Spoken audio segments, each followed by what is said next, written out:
St. Augustine, Commentary on the Gospel of John, chapter 12, verse 37 to 43, Tractatus 53.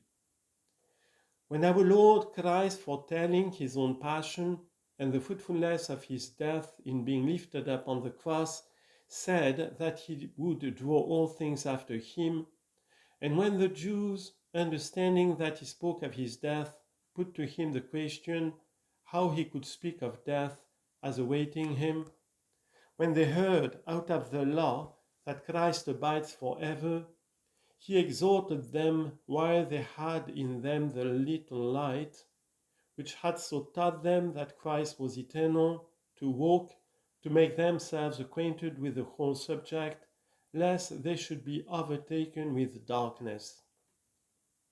And when he had said this, he hid himself from them. With these points you have been made acquainted in former Lord's Day lessons and discourses. The evangelist thereafter brings forward what has formed the brief subject of today's reading and says, "But though he had done so many miracles before them, yet they believed not on him, that the saying of Isaiah the prophet might be fulfilled, which he spoke, Lord, who has believed our report, and to whom has the arm of the Lord been revealed?"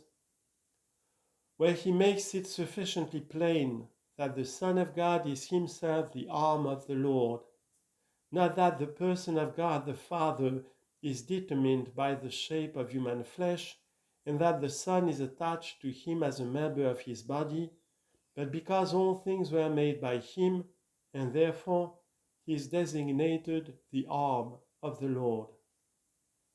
For, as it is with your arm that you work, so the word of God is styled his arm, because by the word he elaborated the world. For why does a man, in order to do some work, stretch forth his arm, but because the doing of it does not straightway follow his word? And if he was endowed with such preeminent power, that what he said was done without any movement of his body, then would his word be his arm. But the Lord Jesus, the only begotten Son of God the Father, as he is no mere member of the Father's body, so is he no mere thinkable and audible and transitory word. For as all things were made by him, he was the Word of God. When therefore we hear that the Son of God is the arm of God the Father, let no carnal custom raise its distracting din in our ears, but as far as his grace enables us, let us think of that power and wisdom of God by which all things were made. Surely such an arm as that is neither held out by stretching, nor drawn in by contracting it. For he is not one and the same with the Father, but he and the Father are one. And as equal with the Father, he is in all respects complete, as well as the Father, so that no room is left open for the abominable error of those who assert that the Father alone exists, but according to the difference of causes is himself sometimes called the Son, sometimes the Holy Spirit, and so also from these words may venture to say, "See, you perceive that the Father alone exists, if the Son is his arm. For a man and his arm are not two persons, but one." Not understanding nor considering how words are transferred from one thing to another on account of some mutual likeness, even in our daily forms of speech about things the most familiar and visible, and how much the more must it be so, in order that things ineffable may find some sort of expression in our speech. Things which, as they really exist, can be expressed in words at all. For even one man styles another his arm, by whom he is accustomed to transact his business. And if he is deprived of him, he says in his grief, I have lost my arm.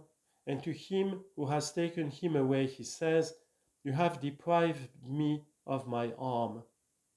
Let them understand then the sense in which the Son is termed the arm of the Father, as that by which the Father has executed all his works, that they may not, by failing to understand this and continuing in the darkness of their error, resemble those Jews of whom it was said, and to whom has the arm of the Lord been revealed?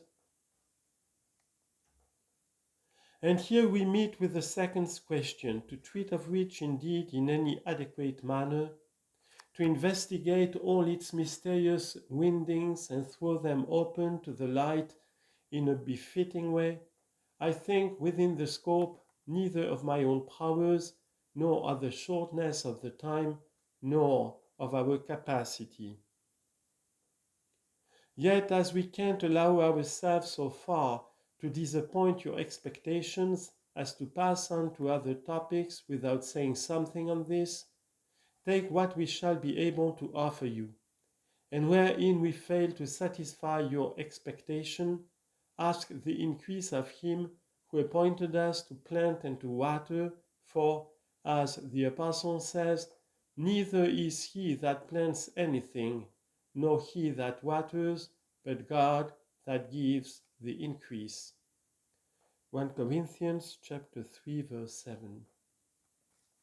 There are some then who mutter among themselves and sometimes speak out when they can, and even break forth into turbulent debate, saying, what did the Jews do, or what fault was it of theirs, if it was a necessity that the saying of Isaiah the prophet should be fulfilled, which he spoke, Lord, who has believed our report, and to whom has the arm of the Lord been revealed?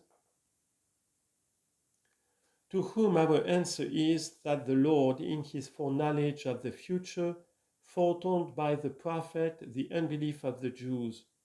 He foretold it, but did not cause it. For God does not compel anyone to sin simply because he knows already the future sins of men. For he foreknew sins that were theirs, not his own, sins that were referable to no one else but to their own selves. Accordingly, if what he foreknew as theirs is not really theirs, then had he no true foreknowledge, but as his foreknowledge is infallible, it is doubtless no one else, but they themselves whose sinfulness God foreknew, that are the sinners. The Jews therefore committed sin, with no compulsion to do so on his part, to whom sin is an object of displeasure. But he foretold their committing of it, because nothing is concealed from his knowledge. And accordingly, had they wished to do good instead of evil, they would not have been hindered. But in this which they were to do, they were foreseen of him, who knows what every man will do, and what he is yet to render unto such an one according to his work. But the words of the gospel also that follow are still more pressing, and start a question of more profound import. For he goes on to say, therefore they could not believe, because that Isaiah said again, he has blinded their eyes and hardened their heart, that they should not see with their eyes, nor understand with their heart, and be converted, and I should heal them. For it is said to us, if they could not believe, what sin is it in man not to do what he can do? And if they sinned in not believing, then they had the power to believe and did not use it. If then they had the power, how says the gospel, therefore they could not believe, because that Isaiah said again, he has blinded their eyes and hardened their heart. So that which is of grave import, to God himself is referred the cause of their not believing. inasmuch as it is he who has blinded their eyes and hardened their heart. For what is thus testified to in the prophetical scriptures is at least not spoken of the devil but of God. For were we to suppose it said of the devil that he has blinded their eyes and hardened their heart, we have to understand the task of being able to show what blame was theirs in not believing, of whom it is said, they could not believe. And then, what reply shall we give touching another testimony of this very prophet, which the Apostle Paul has adopted when he says, Israel has not obtained that which he seeks for the election has obtained it, and the rest were blinded according as it is written, God has given them the spirit of remorse, eyes that they should not see, and ears that they should not hear, unto this day. Romans chapter 11 verse 7, Isaiah chapter 6 verse 10.